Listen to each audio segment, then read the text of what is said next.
నమస్తే అన్న. నమస్కారం. తీసుకోండి. Thank you. నమస్కారం సార్. నమస్తే సాబ్. నమస్తే. మంచిగున్నారా? జర మన పేపర్లు ఇస్తే ఎత్తుకపోతా. మేడం గారు ఆ ఫైల్ చూస్తున్నారు, ఇంకొంచెం టైం పడుతుంది. ఇంకా పడుతుంది టైం? ఎక్కడా ఆమె?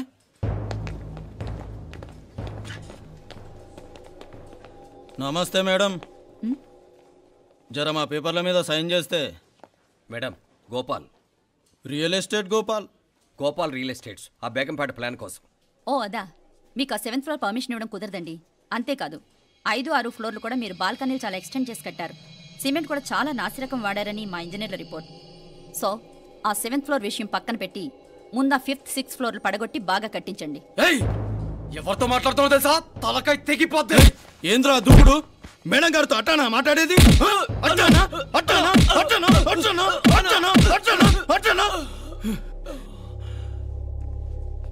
వీళ్ళింతే మేడం, నరకడం తప్ప మాట్లాడడం చేతగానోళ్ళు. క్షమించండి, అనవసరంగా గోడుతో పోయేదానికి గొడ్డల దాకా తెచ్చుకోవడం ఎందుకు మేడం? చిన్న సంతకం మీకెంత కావాలో చెప్పుండ్రి, సెటిల్మెంట్ చేసుకుందాం.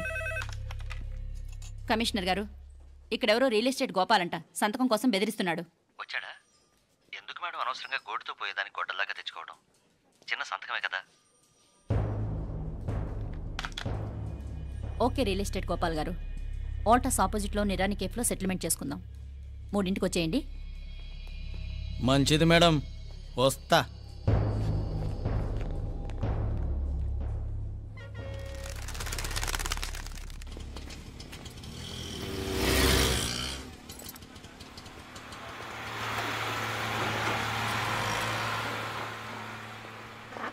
నమస్తే మేడం. నమస్తే. ఏయ్ లేండ్రా, కూర్చోండి. పర్లేదు, ఇక్కడ కూర్చుందాం. రండి మేడం, చాయ్ చెప్పమంటారా? ఇప్పుడే తాగాను. మా ఆఫీసు కూడా ఇక్కడి నుంచే వస్తుంది. ఇప్పుడు నచ్చిరు మేడం. లేకపోతే ఏంటి మేడం, ఆ గవర్నమెంట్ వాళ్ళు ఇచ్చే జీతం ఏ మూలకు మీకు? మీకు చదువుకుంటున్న బిడ్డలు, పెళ్ళిడికి వచ్చిన పిల్లలు ఉంటారు కదా. ఇదిగో తీసుకోండి మేడం, ఇందులో 50,000 ఉన్నాయి.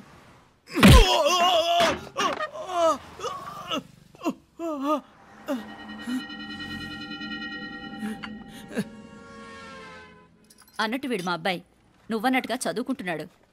జనరల్గా ఇలాంటి విషయాలన్నీ వీడే చూసుకుంటాడు. మీరు చూసుకోండి, నాకు అవతల ఆఫీస్లో బోల్డ్ పనులున్నాయి. వస్తాను. అవునరా, ఈ హోటల్లో పాయా కూడా చాలా బాగుంటుందనుకుంటాను. కొంచెం రుచి చూపించరాదు?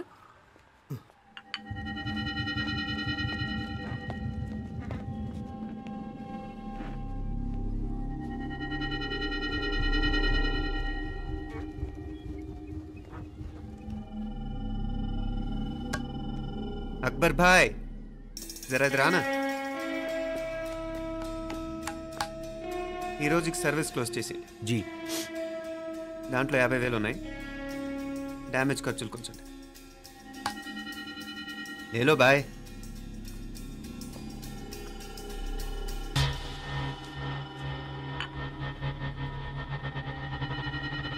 చెయ్యండ్రా పాయా.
ఏరా ఎలా ఉంది పాయ?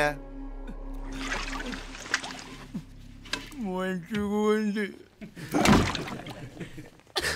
ఒరేయ్, ఈ దెబ్బతో మా ఆఫీస్లో మా పరపతి బాగా పెరిగిపోయిందిరా. ప్యూన్ దగ్గర నుంచి కమిషనర్ దాకా ప్రతి ఒక్కడు నమస్కారాల మీద నమస్కారాలే. ఆ ఆఫీస్లో పనుండి బట్టి గాని నీ లైవ్ యాక్షన్ మిస్ అయ్యేవాళ్ళం కాదురా. ఈసారి ఎవరినైనా 4 పీకినప్పుడు మాకు కబురు పెట్టరా, చూడాలి. ఛే, ఎక్కడైనా కొడుకు గొడవ పెట్టుకొస్తే పేరెంట్స్ మందులేస్తారు, మీరేమో మందులేస్తున్నారు. అసలు మీరు పేరెంట్స్ అయినా? నువ్వు అసలు మా కూతురువేనా? ఈ రోజుల్లో వీళ్ళలాంటి వాడు ఇంటికి ఒకటి ఉంటే గానీ పనులు జరగవు. జరగవు. అంటే వీణ్ణకు రౌడీలా తయారు చేస్తారా? ఇది ఇంతటితో ఆగదు కదా. ఆ దెబ్బలు తిన్నాడు గమ్మునుంటాడా? రేపు ఇంకొంతమంది రౌడీలు వేసుకొస్తాడు. వేసుకొస్తే వీడు 4 నేసుకుని వెళ్తాడు. చాలకపోతే మేము తలో కర్ర పట్టుకుని జాయిన్ అవుతాం. దేవుడా, వీళ్ళ నువ్వే కాపాడాలి. ఏయ్, నీలాగా ప్రతిదీ మేము దేవుడి మీద భారం వేసేయం. మాకు చేతనైంది మేము చేస్తాం. నానా, ఈ బీసీ నాటి దాంతో ఉంటే మనం కూడా పురాణ కాలంకి వెళ్ళిపోతాం. అర్జెంటుగా దీనికి శాలిటీ చూసి బయటికి పంపించండి. ఈ ఫాస్ట్ జనరేషన్లో మనం ముందుకు పోదాం. ఒరేయ్, చిన్నాడువైన ఈ తండ్రి బాధ్యతను మా బాగా గుర్చేసావురా. ఎలాగో దీనికి ఫైనల్ ఎగ్జామినేషన్స్ కూడా అయిపోయినాయి కదా, ఓ మంచి సంబంధం చూసి చేసేస్తే సరి. అవునవును. అరే సిగ్గుపడుతుంది. అరే మీనాక్షి పెళ్లి కూతురాయనే, మా మీనాక్షి పెళ్లి కూతురాయనే. పి పి పి డుమ్ డుమ్ డుమ్ పి పి పి డుమ్ డుమ్ డుమ్ పి పి పి డుమ్ డుమ్ డుమ్. ఆగండి. ఏంటి అంతలా వచ్చావు? కాంపతీస్ ట్విస్ట్ ఏమేవో కదా. ఆ చేసేదేదో తొందరగా చేసేయండి, వీడి గొడవ తప్పుతుంది. అది గ్రీన్ సిగ్నల్ ఇచ్చేసింది. వెంటనే ఏదైనా మ్యారేజ్ బ్యూరోని కాంటాక్ట్ చేస్తే బెటర్ కదా. ఇలాంటి బ్యూరోల్ని ఇంటర్నెట్ని నమ్ముకోవడం అంత మంచిది కాదు. ఏదైనా మనాళ్ళలోనే దగ్గర సంబంధం చూస్తే మంచిది. ఇలాంటి మంచి చెడ్డలు చూడటానికి మా అక్కయ్య ఉంటే ఎంత బాగుండేది. ఏ పోయిందా? ఏంట్రా మాటలు? లేకపోతే ఏంటి నాన్న, ఈ మధ్య మీ అక్క ఉత్తరం ముక్కన రాసావా? కనీసం ఆవిడ ఎలా ఉందో కనుక్కున్నావా? లేదురా, ఆ మధ్యన వాళ్ళ ఊర్లో కరువు వచ్చిందన్నట్టుగా గుర్తు. ఆ ముక్క కనీసం తనైనా రాసింది కాదు. అవును కమలా, అక్కయ్య దగ్గర నుంచి ఆకృతం ఎప్పుడొచ్చింది? దానిలో కొత్త అడ్రస్ ఉందేమో చూడు.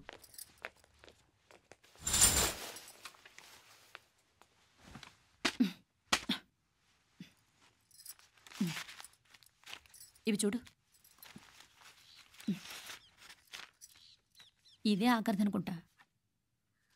మా ఇది ఓపెన్ కూడా చేసినట్లేదు. ఏంటి ఓపెన్ చేయలేదా? ఇటీ ఈ చేతిరాత మా అక్కయ్యలాగానే ఉందే. లానే ఉంటాం కాదు, మీ అక్క దగ్గర నుంచే. మరీ ఫాస్ట్ జనరేషన్ అయిపోయి సంవత్సరం క్రితం వచ్చిన లెటర్ను ఓపెన్ చేసి తీరుకు కూడా లేకుండా పోయింది. చిరంజీవి ఆనందరావుకి మీ అక్క ఆశీర్వదించరా అనేది, పిల్లలు మీరు క్షేమంగా ఉన్నారని భావిస్తున్నాను. మీ బావ పోయిన దగ్గర నుంచి ఆరోగ్యం అంతంత మాత్రంగానే ఉంది. దానికి తోడు మనిషిని పాము కాటేసినట్టు మన ఊరిని కరువు కాటేసింది. వర్షాలు లేక పొలాలన్నీ బీడివారిపోయాయి. వానలు పడాలని మొక్కని దేవుడు లేడు. గొడ్లు కూడా సరైన తిండి లేక ఎముకలు గూళ్ళైపోయాయి. అందరూ ఊరు వదిలి వలసిపోతున్నారు. నేను కూడా పక్క ఊరికి వెళ్ళిపోదాం అనుకుంటున్నాను. ఖర్చులు కొంచెం ఇబ్బందిగా ఉంది. ఏమనుకోకుండా 2000 ఉంటే సర్తామని ఈ ఉత్తరం రాస్తున్నాను. అమ్మా నాన్నలకు గుర్తుగా మిగిలిపోయిన ఆ పొలం అమ్మటానికి మనసు రాక నిన్ను అడుగుతున్నాను. వెంటనే ఏ విషయం తెలియజేస్తామని ఎదురు చూస్తూ మీ అక్క పార్వతి.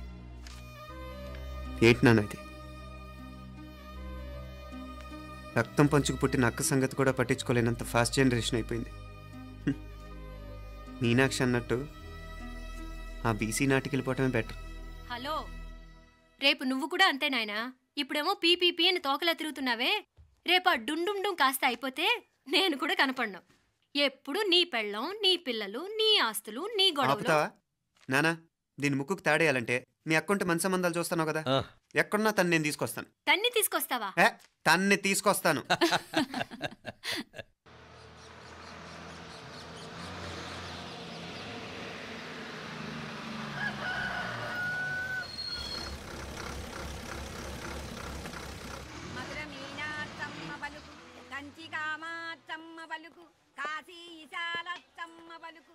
బాబు, ఇక్కడ కావూరి పార్వతమ్మ గారి ఇల్లు ఆ సందులో రామాలయం పక్కన ఉందండి.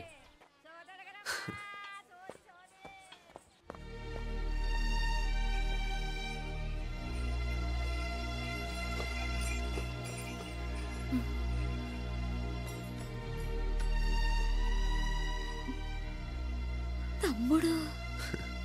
నేను ఈ తమ్ముడిని కాదత్త, నీ తమ్ముడు కొడుకుని. అదేలేరా, నిన్ను చూస్తే మా తమ్ముడు తలొప్పుకొచ్చాడు. ఇక మీదట ఇలా గుర్తొచ్చినప్పుడే తలుచుకోవటం కాదు, ఇక నువ్వు నీ తమ్ముడి దగ్గరే ఉంది కానీ బయలుదేరు. ఏరా, గుర్తొచ్చినప్పుడు మాత్రమే తలుచుకునేది నేనా, మీ నాన్నరా? బాధే అత్త, నీ తమ్ముడు కూడా చాలా బాధపడుతున్నాడు. ఆ గవర్నమెంట్ ఉద్యోగం సంగతి నీకు తెలీదు. బండి చాకరీ అనుకో. ఇక నీ తమ్ముడు లాంటి సిన్సియర్ ఆఫీసర్ అనుకో, ఇల్లంతా పనులు. దానికి మీ మరదలు కూడా తోడైంది. ఇద్దరు బిజీ బిజీ, చదువులతో మేం బిజీ, మా ఇల్లంతా బిజీ బిజీ. ఇక మా ఊరు సంగతి అయితే మొత్తం గజిబిజీ. ఎవరెంత బిజీ అయినా తోబుట్టుల మధ్యన బిజీ అనే మాట రాకూడదని నేను వచ్చాను. నా మంచి అత్తే కదూ, మనసులో ఏం పెట్టుకోకుండా బయలుదేరు.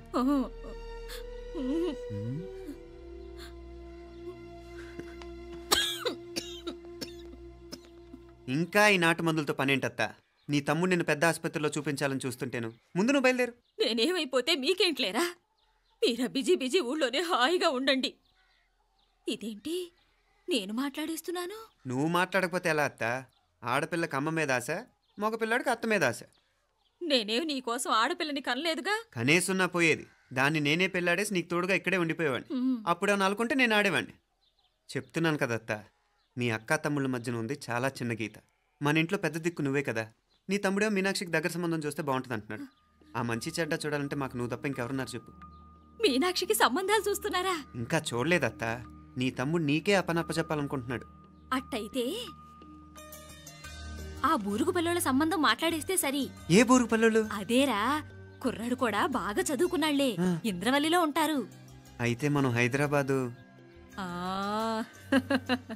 నా తమ్ముడి కూతురు పెళ్లి నేను కాక మరెవర్రా చేసేది? నేను బండి కట్టించుకుంటారా? కొంచెం ఆగరా, ఏదైనా తిని వెళదు. తర్వాత తింటానత్తా. నువ్వు ముందు రెడీ రెడీ అవు.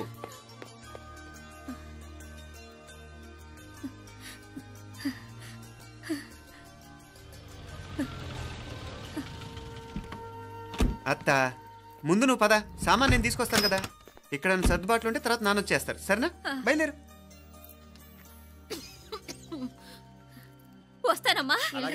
సావిత్రమ్మా వస్తానమ్మా. మంచిదమ్మా. రాఘవయ్య గారు వస్తాను. పెళ్లికి మీరంతా తప్పకుండా రావాలి. వస్తారు.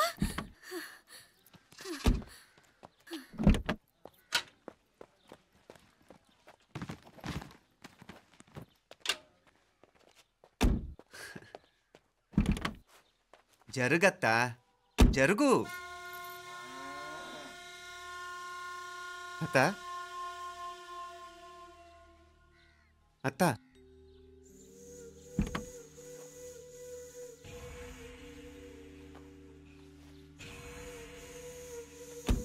ఏమైంది పార్వతమ్మా? పార్వతమ్మా, పార్వతమ్మా! అయ్యో, ఎంత ఘోరం జరిగిపోయింది. ఉన్నట్టుండి పడిపోయింది. రాములు, వీరయ్య! అరే కొండయ్య, పార్వతమ్మ చచ్చిపోయిందిరా. అయ్యో, ఎంత పని జరిగింది? ఇన్ని రోజులు తమ్ముడు తమ్ముడు అని కలవరించింది. ఆ తమ్ముడు రమ్మని పిలిచినప్పుడే ఆ దేవుడు కూడా పిలుపునిచ్చాడు. పాపం.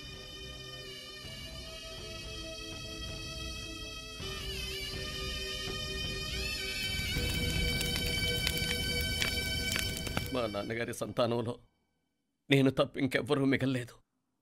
అయిన వాళ్ళందరూ వెళ్ళిపోవటంతో మీరందరూ ఉన్నా కూడా నాకంటూ ఎవ్వరూ లేరనిపిస్తోంది.